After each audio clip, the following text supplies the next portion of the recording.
Mein Name ist Frederik de Vries von der Firma Comweb. Ja, und heute machen wir dann unser erstes Kundenprojekt. Damit wir wissen, warum es überhaupt geht, brauchen wir natürlich erstmal eine Vorschau. Das lassen wir jetzt mal ablaufen. Ja, und wie ihr dann gleich auch seht, es geht um diese gewaltige Bus, die hier eben vorbeifährt. Ja, und das wollen wir natürlich überhaupt nicht haben. Das heißt, das muss ja weg. Das bringt aber andere Probleme mit sich, ist ja klar. Weil so ein langes Geschoss, ja, das ist natürlich gar nicht so einfach. Wir haben ja zwar gelernt, dass wir einige Möglichkeiten haben, aber hier sprengt es wirklich, ja, ich sag mal, über die Hälfte von das Bild, ja, und da habe ich auch lange getüftelt, wie man es am besten macht. Und wenn das wirklich so etwas ist wie hier, ob das ein Auto ist oder ein Bus, aber im Prinzip haben wir einen Vorteil. Er bewegt sich relativ gleichmäßig übers Feld hinweg. Ja, das heißt, wir haben einen End- und einen Anfangpunkt.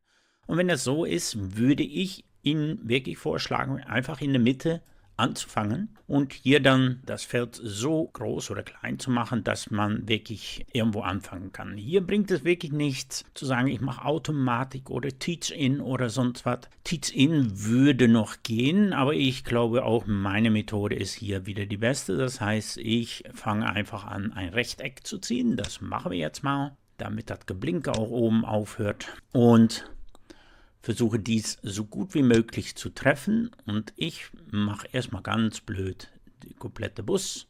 Sie sehen, dass ich außerhalb des Bild die Ränder setze. Ja, das heißt, ich bin nicht so interessiert an das Bild selber. So, haben wir das jetzt hier ziemlich abgedeckt. Der Nachteil ist natürlich, dass ich hier an der linken Seite mehr wegnehme von meinem Originalbild als da es sowieso schon zu wenig ist. Mache ich es ein bisschen schräger.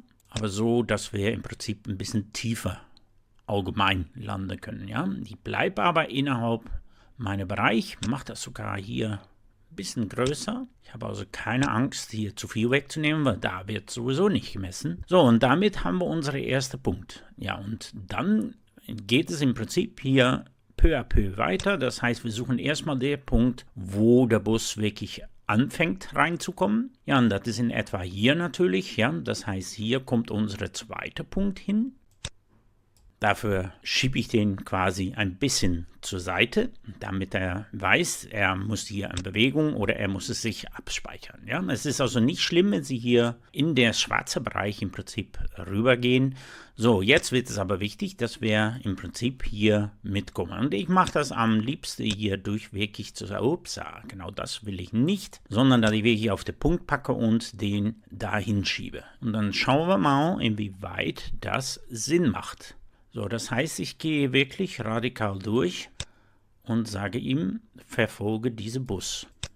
Ich klicke also in die grüne Bereich und gehe wieder ein paar nach vorne und sage ihm, verfolge den Bus. Ja, das heißt, grün, ein paar weiter, wieder den Cursor verkleinern. Ja, und hier am Ende können wir sogar sagen, gehen wir mit den Spur, das heißt, ich schiebe jetzt alles. Wir könnten hier theoretisch auch nach unten, weil umso schneller das passiert. Das heißt, wir können hier mal wirklich schauen, ob wir hier schon, ja, hier können wir auch schon. Ne? Also, aber versteht, was ich mache. Ich mache das wirklich per Hand.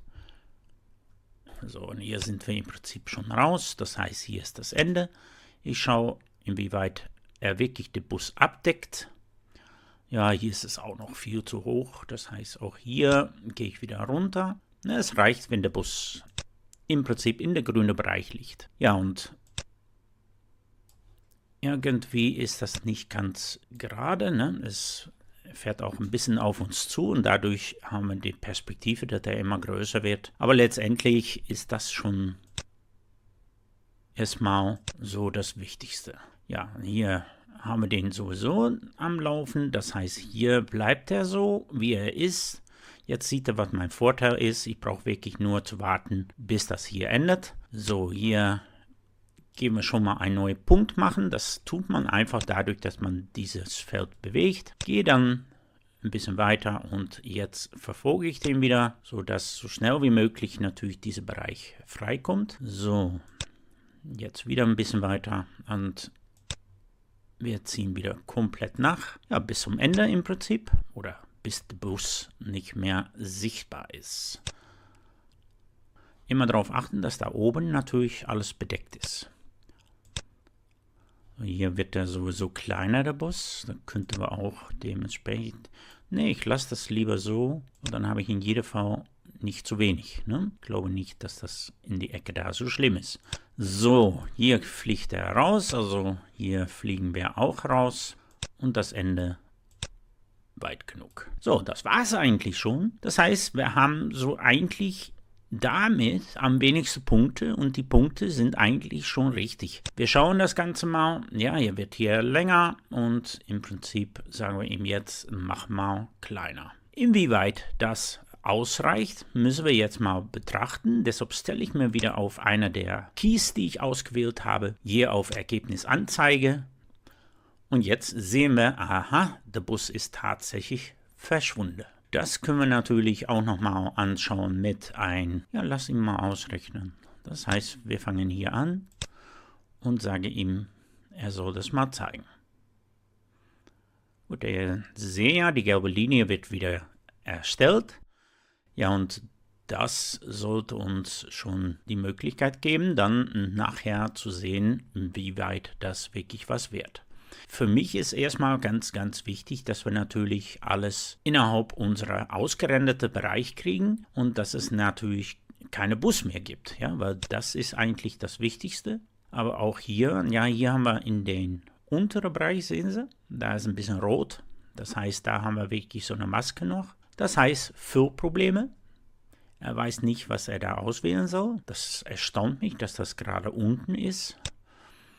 Aber es ist wirklich nur unten. Jetzt kann man hier natürlich zwei Sachen auswählen. Man kann sagen, okay, das stört mich weiter nicht. Ich mache das im Prinzip, lasse ich das und mache dann nachher ein bisschen größer in mein Videoschnittprogramm, weil das hat natürlich den Vorteil, dass Sie, dadurch, dass Sie das so machen, dass Sie dann immer noch in den Pixel-Verfolgung-Methode das arbeiten können, was angeblich etwas besser ist, weil die GPU das dann ausrechnet. Ich sehe wirklich keine Unterschiede, aber das wäre dann die Möglichkeit. Würde ich jetzt meine Nachbarbilder vergrößern, hier auf, ich sag mal, 3 Sekunden, würde das, glaube ich, nicht allzu viel ausmachen, weil dann haben wir immer noch diese rote. Die wird zwar kleiner, und zwar von oben nach unten, ist echt frappant, aber Sie können dann nicht mehr die Pixelverfolgung machen, ja, weil er macht hier eindeutig den Kreuz.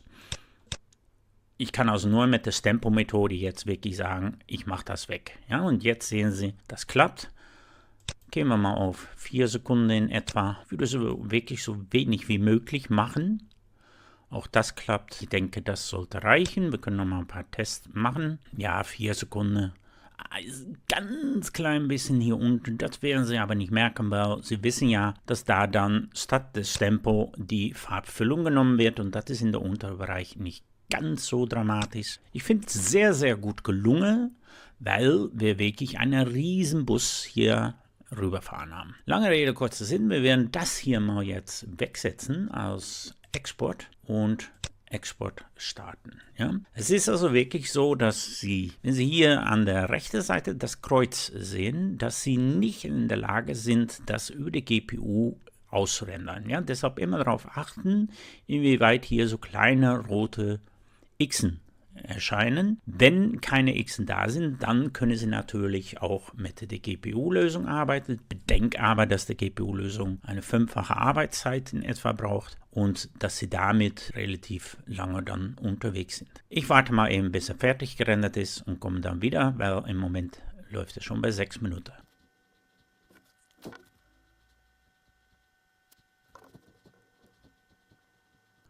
Ja, ich habe inzwischen mal den dazugeholt. Wir sehen, dass es immer noch hervorragend läuft. Und da sind wir also wirklich zufrieden mit. Wir lassen jetzt mal das Video laufen.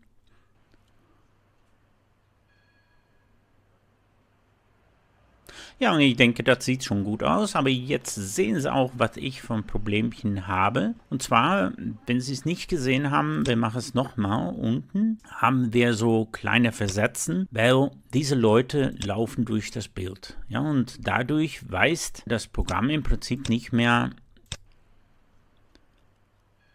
Ja, dieser junge Mann zum Beispiel, der jetzt ein Foto macht, ja, da sehen Sie jetzt ganz gut, was da passiert. Er kann natürlich nur das erste und das letzte Bild machen.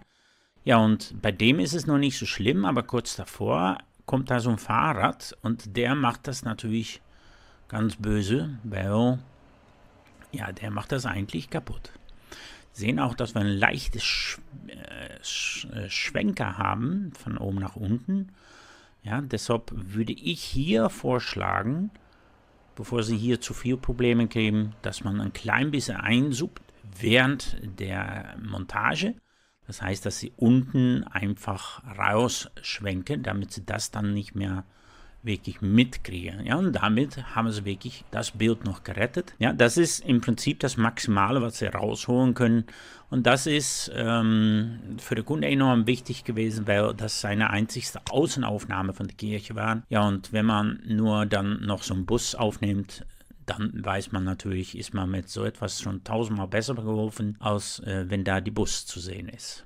Ja, das war es eigentlich schon wieder. Wenn Sie auch so etwas haben, dann schicken Sie es einfach. Irgendwann, vielleicht bringen wir die dann auch noch. Das nächste Mal schauen wir aber mal, wie es aussieht bei 4K. Und zwar, wenn wir wirklich einen 4K-Film in 4K wegsetzen wollen, etc. pp. Bis zum nächsten Mal. Mein Name ist Frederik de Vries von der Firma Comweb.